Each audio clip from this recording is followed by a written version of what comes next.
Myślę, że wyznaczaliśmy sobie jakieś takie mniejsze cele, odnosiliśmy jakieś takie sukcesy krok po kroczku. Porażki na pewno też były, no bo wiele takich momentów zwątpienia, czy tego, że w ogóle to jest za duży projekt było. Natomiast no, jakoś sobie z tym poradziliśmy, no i gdzieś tam krok po kroczku właśnie udało nam się pozyskać z tych sponsorów, zdobyć środki, zrobić tą łódkę, można już powiedzieć, śmiało. I w tym momencie nic nie stoi nam na przeszkodzie przed wypłynięciem.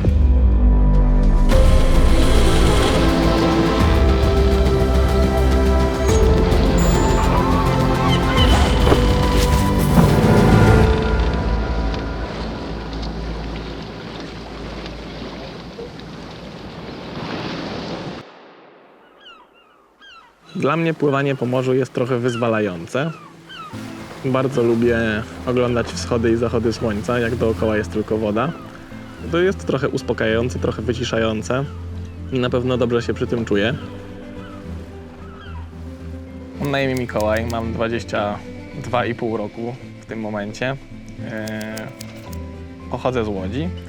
Posiadam patent jachtowego sternika morskiego, patent operatora radiowego SRC, dokumenty STCW oraz kilka szkoleń takich jak Sea Survival czy inne tematyczne szkolenia żeglarskie, a w tym momencie oczekuję na wydanie patentu kapitana jachtowego. Cześć, ja jestem Daniel. Mam 23 lata i od urodzenia mieszkam w Łodzi.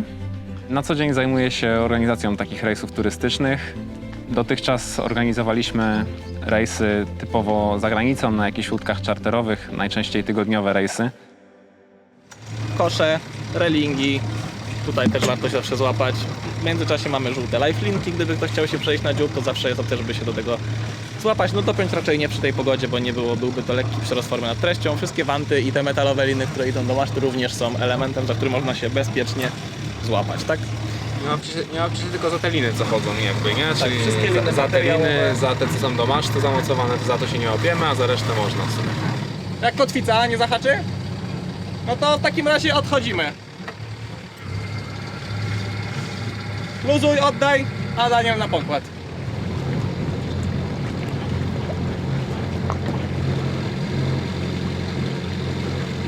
Ty, no wieje nawet całkiem sensownie, bym powiedział. To co, na help?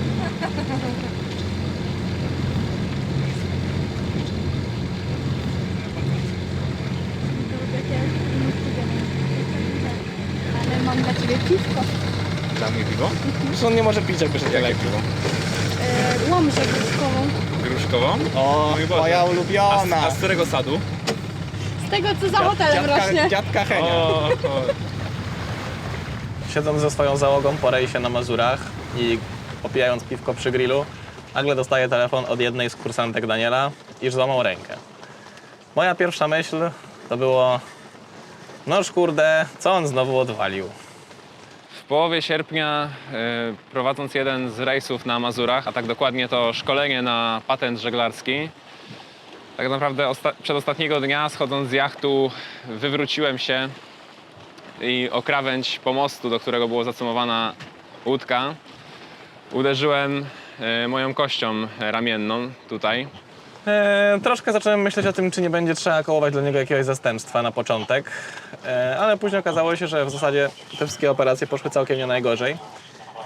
Dzielnie się rehabilituję, no a ja tutaj dłubię, walczę, podłączam, myję, sprzątam, przeciągam resztki kabli. To jest na pewno duża komplikacja, ale na pewno jestem pewien, że Mikołaj da radę. I też już tych prac nie zostało dużo, także też sobie z nimi powinniśmy poradzić. Termin wypłynięcia nie jest przez to zagrożony. Robota idzie bardzo pozytywnie, więc mam nadzieję, że szybko wróci do pełnej sprawności i potem ja będę 2 miesiące sobie odpoczywał. Moim pierwszym żeglarskim wspomnieniem był rejs w gimnazjum, na który zabrał mnie Daniel z jego wujkiem do Chorwacji. Była to majówka i w zasadzie od momentu, kiedy moja stopa zetknęła się z pokładem, to zostało tak już do dzisiaj i była to miłość od pierwszego wejrzenia. Moje pierwsze wspomnienie związane z żeglarstwem to jest właśnie obóz żeglarski, na który pojechałem mając 7 lub 8 lat. Wtedy tak naprawdę zostałem zachęcony, wysłany tam przez rodziców, zachęconych przez mojego wujka, który wtedy zaczynał swoją przygodę z żeglarstwem. To jest lina od rollera, a ty będziesz wybierała tą białą, co jest po lewej stronie, dobrze? Tego stupera. Tak, zdejmij sobie talię ze swojego kabestanu, ona ci się przyda. Korbę masz przy lewej nodze Daniela, są nawet dwie, polecam tą metalową.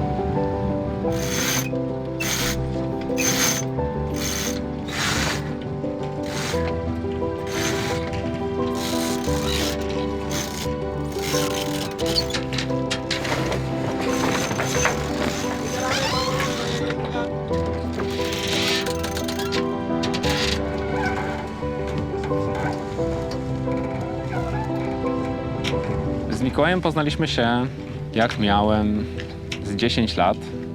Okazało się, że będziemy w jednej klasie w gimnazjum. W gimnazjum chodziliśmy całe razem. Poszliśmy też razem do liceum, a na studiach otworzyliśmy razem działalność.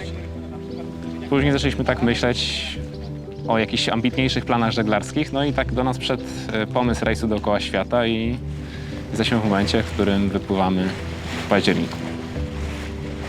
Płyńcie z nami w rejs. Tak, właśnie o kostkę Do najbardziej Gdyni. chodzi. Nie, to jest Albo dookoła świata. Co kto? Przez kanał panamski. Po Australię. Przez samozwańczy Ocean Indyjski. to teraz. No, mam Aż z powrotem do Gdańska. Dobra, ja...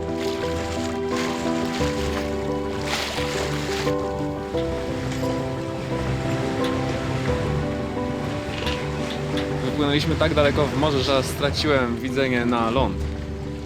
Ale spokojnie, doskonale wiem, gdzie jesteśmy i będziemy się kierować w stronę polskiego wybrzeża, na Zatoce Gdańskiej.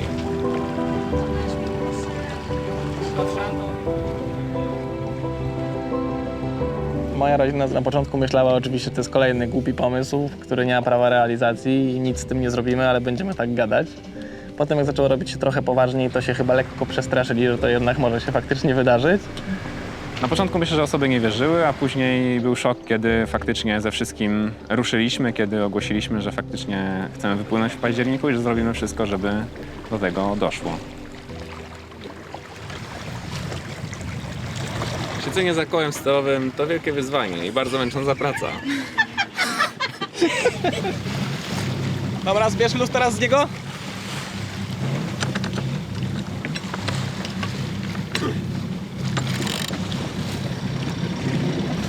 Który jest Bosman? Ten taki młody czy ten stary? Ten stary chyba. A jak długo uterlili i jaka długość jednostki? 12 metrów do jutra, 6 osób na burcie. Proszę bardzo, C26. Dziękuję, bez odbioru. 2 po lewej, 3 po prawej i jak coś to będziemy korygować. I staraj się je ułożyć najbardziej na tej najszerszej części jakby co jest.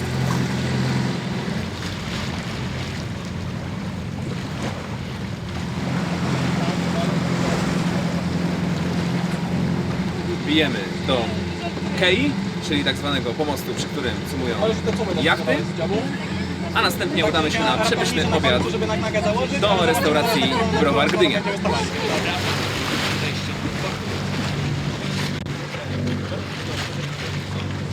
Nie zapomnijcie zaobserwować nas po więcej.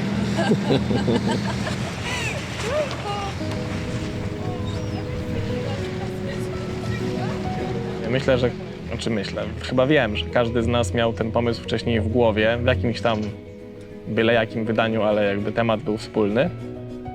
Przed jakimiś egzaminami często było tak, że wszyscy się martwili o ten egzamin, a ja nie mogłem przestać na przykład myśleć o tym, że co z tym rejsem dookoła świata i przychodziłem i mówiłem do nich, dobra, ten egzamin to jest nasz problem, ale mały, a jak popłynąć w rejs dookoła świata, to jest dopiero zagwozdka, nie? Chodziłem i tak pamiętam, że takie emocje mi towarzyszyły.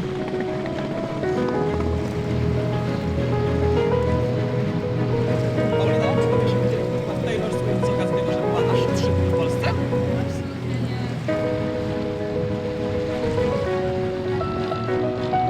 Same początki wymyślania tego, że wokół świata chciałbym popłynąć, to pamiętam, że właśnie siedziałem z moim ojczymem i rozmawiałem o tym, jak by można było to zrobić i analizowaliśmy możliwe trasy. W zasadzie szybko wymyśliliśmy, jaką trasą, jak to zrobić, a potem zostało tylko już myślenie za co, kiedy, czym, z kim i w jakim okresie czasu.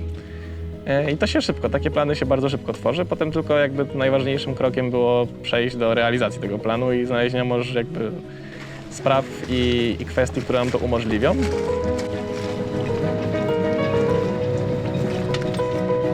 Z przeciwnym kierunkiem jazdy.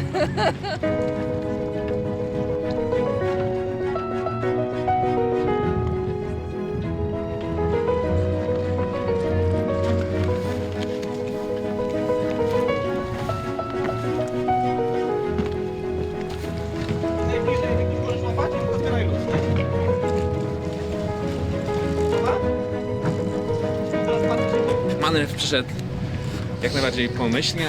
Od razu złapaliśmy wszystkie cumy, a teraz tylko cyrkulujemy, żeby dobrać najlepsze miejsce na wychodzenie z jachtu bezpieczne dla załogi.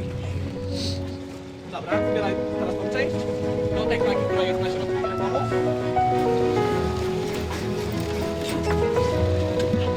Chcemy tak w miarę elegancko, równo. Zasięga to możesz tam przełożyć na tego.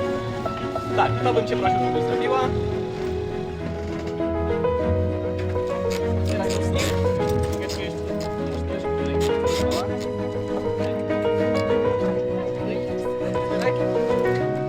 te kluzy nie są obowiązkowe, nie?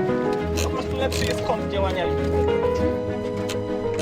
Boję się chyba najbardziej jakichś ewentualnych problemów z jachtem. Takich, z którymi nie moglibyśmy sobie poradzić samodzielnie w jakimś krótkim czasie. No i troszkę obawiam się tego chłodnego przelotu jesienią przez Bałtyk, Morze Północne i Kanał Angielski, a później w zasadzie już raczej nie. Największą rzeczą, jaką się obawiam podczas tego rejsu, jest tak naprawdę, myślę, ogromny ruch statków, ogromnych kontenerowców, tankowców. Tutaj na tym etapie w kanale angielskim, czyli na samym początku, oraz w kanale kilońskim. Zawsze są sytuacje, w których a to zerwie się jakaś linka i zranie się to w sposób nagły, trzeba ogarnąć, co to była za linka, w którym momencie to się stało. To zawsze są stresujące sytuacje i kilka ich w życiu przeżyłem. Wszelakie awarie na jachcie, które dotyczą silnika, które dotyczą... Nie zdarzyła mi się nigdy awaria na kielunku na szczęście, ani masztu. Tudzież jakieś zderzenie z jakimś obiektem pływającym, a już nie mówiąc o innym statku. I myślę, że dzięki tym wszystkim sytuacjom też dosyć dużo naprawić umiem samodzielnie. Sporo, generalnie takie techniczne aspekty żeglarstwa mnie bardzo interesują, więc mam nadzieję, że wykorzystam je tylko w sposób pozytywny i będą one cenną lekcją, jeżeli coś miałoby się odpukać stać u nas.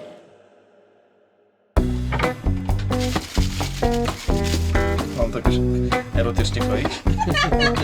No zagraj to jakoś. I tak Muszę to naostrzenie koniecznie.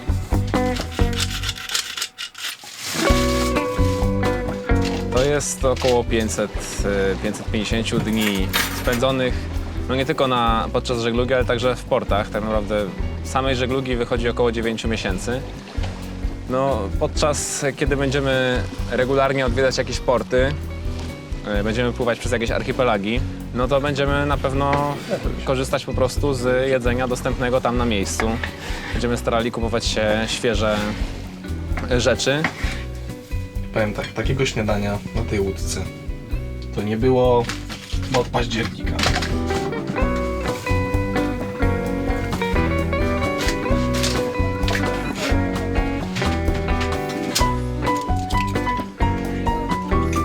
Myślę, że styknie.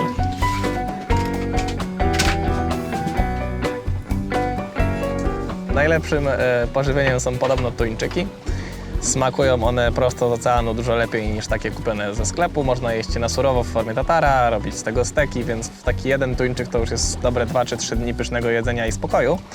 Ale tak, mamy książkę, jeśli chodzi o ryby, z podziałem na to, gdzie będziemy płynąć, w jakich miejscach czego nie łowić, bo to też są gatunki ryb, które podobno łowi się w jednych miejscach, w drugich się ich nie łowi, ze względu na zanieczyszczenia, którymi się żywią.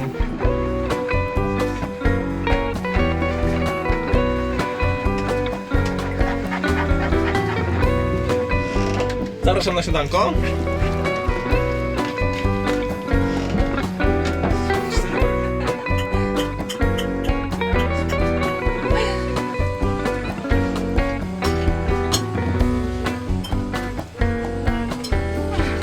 Jeśli chodzi o gotowanie, tutaj będę przodował w tym temacie. Natomiast bardzo mi to odpowiada, ponieważ wówczas zwolniony jestem z obowiązku zmywania.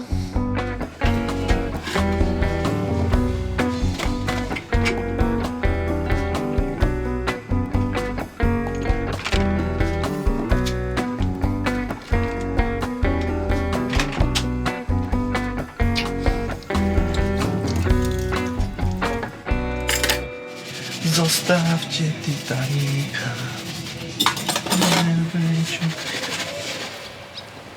Na początku generalnie był taki plan, żeby właśnie zgromadzić jakby listę znajomych, którzy pracują w jakichś firmach i wbrew pozorom dużo naszych znajomych też tworzy TME, także też dlatego udaliśmy się akurat do Was. Teraz rozumiem, folię odklejamy. Tak jest. To jest ta muzyka. Właśnie tam to chyba, nie? Trochę tak ten. No bo tu jest lekka obłość, ale to spoko. To zajebiście wygląda, no. Ładny ten magentowy. Brawo. Super. To był mój pomysł, bo TME jest bardzo bliskie mojego domu. I wyglądaliście na fajną firmę, jeśli chodzi o takie podejście do, nie wiem, chyba do nowoczesnych, młodych ludzi, tak bym to określił.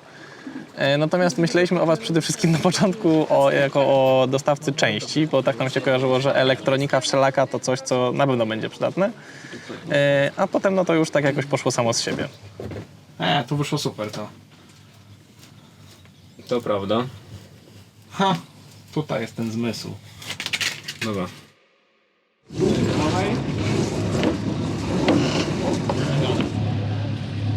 Jest dobrze, wchodź. Inga, przygotuj do oddania.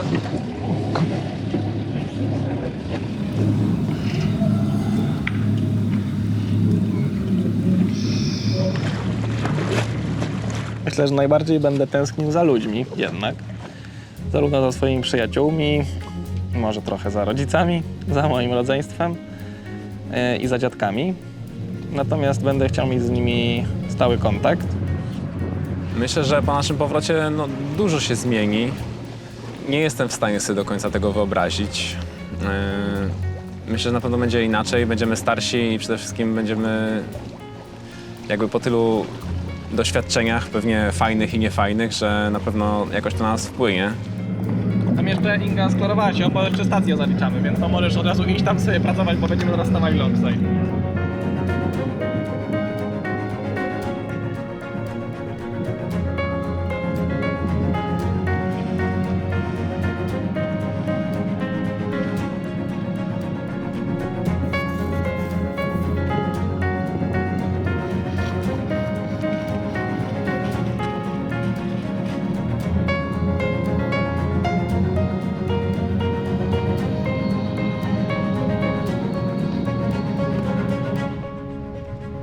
Nie gadaliśmy na te tematy takie psychologiczne jeszcze z nikim i nie planowaliśmy, znaczy może bardziej planowaliśmy, ale nie robiliśmy tego dotychczas, jeśli chodzi o jakieś konsultacje.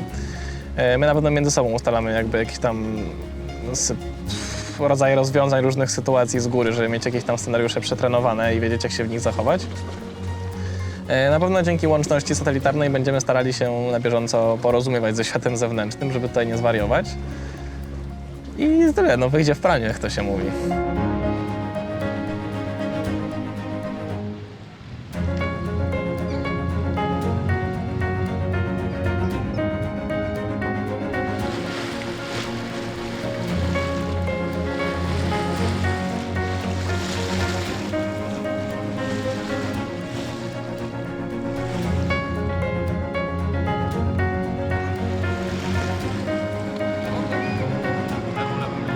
Tak, to w zasadzie takie życie, da się dostosować życie z domu na jacht. Myślę, że nie jest to aż taka wielka przepaść, tylko trzeba zaakceptować to wieczne bujanie i latanie wszystkiego dookoła. Paula, jak zjesz, to skocz po płyn do naczyń. Jak się rozleje, to się płynę do naczyń z obojętnie. To jest moja pozycja pociania tak zwana. O, dawaj Jogę. Joga, nie nagrywam. O, trzymaj. I teraz pierwsza zasada, nie skaczemy z liną, tylko lina leci pierwsza.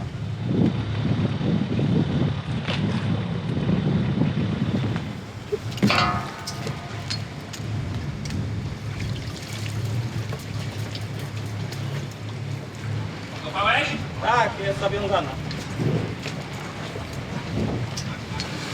Ja strzelam, że około 50 wlejemy. No. Niecałe 13. Ja dodałem dychę, to jest, jeżeli Już. spaliśmy 25 dych. Daj.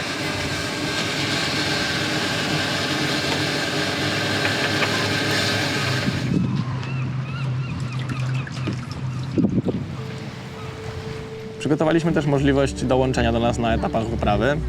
Taka możliwość troszkę odciąży budżet, pozwoli sfinansować część rzeczy. A po drugie, chcielibyśmy jak najwięcej osób zarazić żeglarstwem, pokazać im, że jest to super inicjatywa związana z podróżowaniem i z taką po prostu żeglarską aktywnością.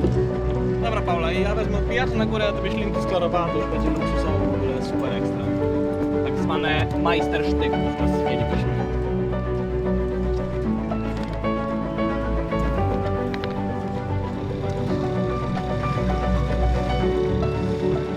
Moja babcia dzisiaj ma urodziny.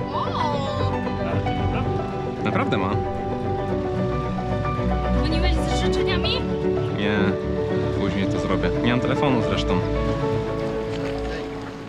Na pewno fajne, integracyjne doświadczenie to są jakieś wieczorne seanse filmowe na oceanie. O tym dużo osób pisze w książkach, które powstają teraz, bo pewnie te starsze książki o tym raczej nie opowiadają. Oraz takie jakieś małe celebracje związane z etapami jakby pokonania danego odcinka trasy. To zawsze jest fajne i buduje nowe relacje na pewno. Wiele jest takich ciekawych rzeczy, które możemy robić podczas tej wyprawy. Nie nazwałbym tego jakimiś swoimi pasjami, no ale oprócz żeglowania no to jest też jakby podróżowanie, to jakby się ze sobą łączy. Po prostu zobaczenie nowych miejsc, poznanie jakichś innych kultur, poznanie całej masy, myślę, że ciekawych i dla nas może się wydawać inspirujących ludzi po drodze.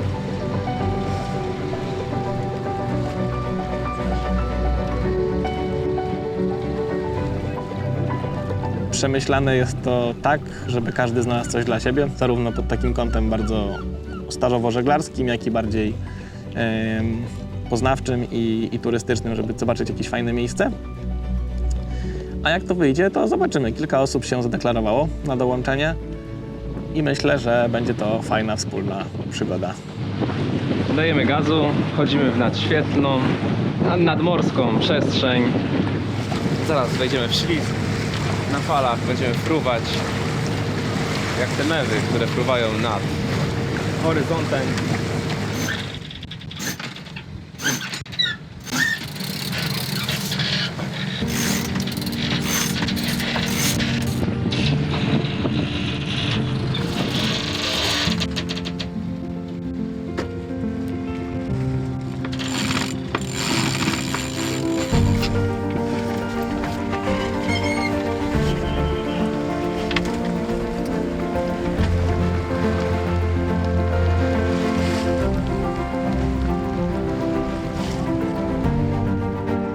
Zasadniczo w ciągu dnia z pewnością nie będziemy się jakoś dzielić zadaniami. No a podczas nocy, kiedy trzeba po prostu czuwać, czy podczas kiedy jakaś jedna z osób będzie zmęczona i chciała iść spać, no to druga będzie przejmowała większość obowiązków, nadzór nad wszystkim, a w nocy no to na zmianę pewnie. No bo mając działającą elektronikę związaną z ICE-em i z alarmami odnośnie statków w okolicy, to na oceanie naprawdę ciężko się w kogoś władować. Oczywiście mówimy o sytuacji, kiedy nie zagraża nam jakaś niebezpieczna pogoda, więc my będziemy się po prostu dzielić na 3 lub 4 godziny takiej zmiany, kiedy jedna osoba może sobie spać, a druga monitoruje, co się dzieje.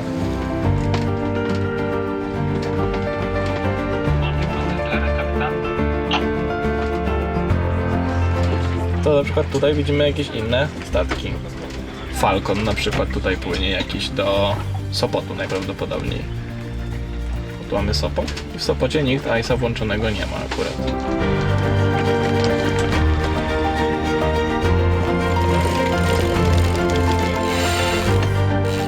zwyczajnie wybraliśmy taką trasę, gdzie tych piratów rzekomo ma nie być, chociaż ostatnio był przypadek, że pojawili się w Kolumbii, gdzie my będziemy. Natomiast już od samego początku skreśliliśmy trasę, która wiedzie przez kanał Suezki, tam gdzie ryzyko ich wystąpienia jest największe. Też piraci w tych czasach działają trochę inaczej, ich interesują raczej statki i ewentualne jakieś duże jachty, na których po prostu jest szansa zarobić. Nasza łódka ani nie jest luksusowa, ani nie jest nowa, ani nie jest jakaś najdroższa na świecie. Raczej jest jedną z pewnie z tańszych możliwych, więc wątpię, żebyśmy byli dla nich łakomym kąskiem.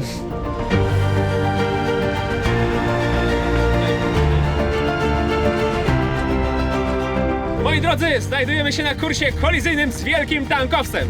Obecna sytuacja przymusza nas do zrobienia zwrotu. Do zwrotu przez sztak. Prawy foka shot. Luz.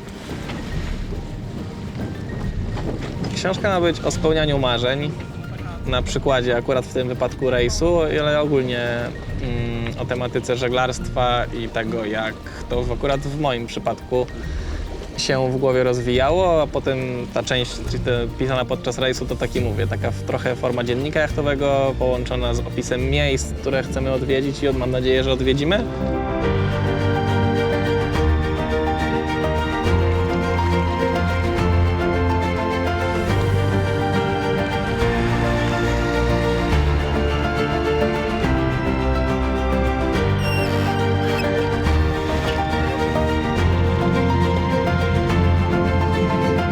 Zobaczymy, jak się zakończy rejs. Wtedy będziemy myśleć o zakończeniu, ale pierwszy rozdział jest taki raczej o marzeniach i o takim podejściu do zrobienia tego kroku naprzód.